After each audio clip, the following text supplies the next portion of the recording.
it's Rebecca from the Glitch Stitchery. Today we have our breed study from the Longway Homestead. So this month they sent Shropshire, and this arrived in December, the end of December for me. However, this probably won't air until March, just because my filming schedule is a little hectic right now. I already have a lot of stuff planned and I want to make sure that I get that stuff done first. So Shropshire is actually a breed that's been on my list of ones I wanted to try for a while. And the reason for that is it was on the list of heritage breeds that are good for spinning socks. Now this is 4 ounces, so it's not really enough for me to spin for a pair of socks. And in addition to that, because it's 4 ounces, splitting it between multiple bobbins would be super annoying for me. I don't like having a bobbin with only, I feel like it has to have at least 2 or 3 ounces for it to be worth it, which I know sounds stupid, but it's just one of my things. So I'm probably going to do a cabled yarn with it. So spin it, ply it back on itself as a 2-ply, ply the 2-ply back on itself to create a 4-ply cable. And the reason I'm doing that is because I do have some other yarns that I spun for socks that are in 4-ply cable format. So I could use this for the toes and the heel and most of the body of the sock, and then use those for the leg of the sock. And assuming that this doesn't felt, which it shouldn't, then they would work together fairly well as a pair of socks. So according to this card, the Shropshire breed originated from southwestern England and is a cross between Southdown and the Leicester or Cotswold Ram, and it became a recognized breed in 1853. Raised predominantly as a meat breed because of its larger size, quick growth, and prolificacy. And I'm having a really hard time talking today, so I apologize if I say anything.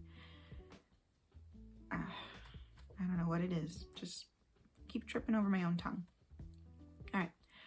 Because most down breeds are meat sheep, their wool is often disregarded, and many farmers will even burn or discard it because it is simply not worth as much money as other wool. However, down wool can be incredibly hard-wearing, extremely lofty, full of elasticity, and the excellent choice for many of your knitting or crochet projects. Now, I have heard this before about the down breeds, that a lot of farmers that raise breeds for meat, they just literally throw out the wool. It's worth more to them going to the landfill than having to try to sell it because no one will buy it. And they can't sell it to the wool pool. Now, as it is, the wool pool is a whole nother can of worms. But the issue with the wool pool is they pay hardly anything, and they pretty sure they don't take down breeds. Or at the very least, not usually. Now, as I've shown in my previous videos, down breeds make amazing socks. Down and down-like breeds are my favorite socks because they're not superwash and I don't need nylon. So they are definitely worth experimenting with, although they are not obviously as soft as, say, Merino or Blueface Leicester or any of the things that you're probably used to spinning. But if you want to spin socks, you should definitely try them out. So this one is a new one for me. I have not spun this one specifically, but I have spun Southdown and Dorset. And does Tunis count as a down breed? I can never remember. It's at least down-like, and I've spun a lot of Tunis. Anyway, Shropshire wool has a very dense, blocky staple formation. The crimp is consistent and tight, which provides it a great amount of elasticity and loft and makes great socks. It has been spun with a moderate amount of twist to maintain the bounce of the fiber, and it's 2-ply to they must have written that part about the wool. I mean the yarn of the month club. I have the wool of the month club. Shropshire yarn can be used for many different projects and is best suited for outerwear projects and insulating layers. The elasticity allows for excellent socks and mittens. Yes. Takes dye well but lacks any luster, so it'll be more of a chalky color. Average staple length 2.5 to 4 inches, so that might be short depending on what you're used to. Fiber diameter 26 to 29 microns. That's actually not as bad as I thought. Fleece weight 4.5 to 10 pounds, which is a huge fleece.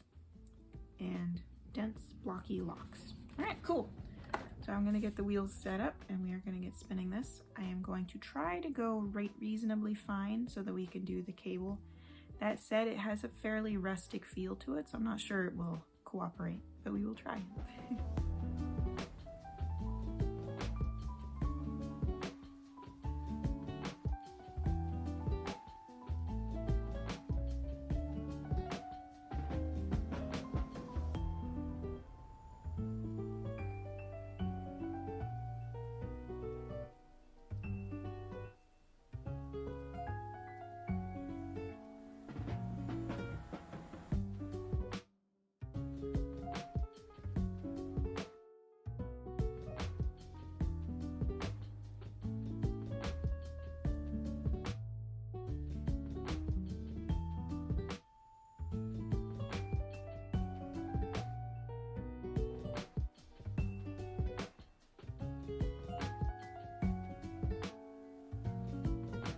So that finishes up the Shropshire breed study. I don't know why I'm having such a hard time saying that word, Shropshire. I'm not even sure if that's how it's pronounced, but I'm gonna say it is. Anyway, it ended up being a little too puffy for the socks I had originally planned on making with it. It still might end up being part of like slippers or something, but I do think that that's important to know before I bought more of it, that when I wash it, this one in particular is going to fluff up quite a bit, because it was much finer than this before I washed it. It did take dye pretty well. I'm happy with that. The texture's not like awful. I would not make a sweater out of it, but I don't think it would be bad for socks.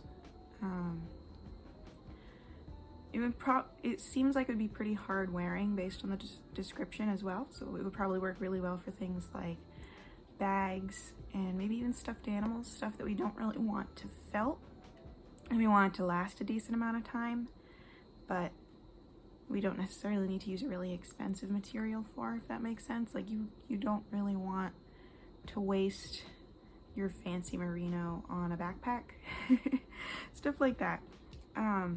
But yeah, I'm pretty happy with how it came out, and I look forward to trying more breeds like this. I am going to try to get more of this to actually spin for socks properly though. I think I'm going to need about 8 to 9 ounces, maybe a little more. So yeah, that's it for the breed study for this month, and I thank you so much for watching, and I hope to see you again soon.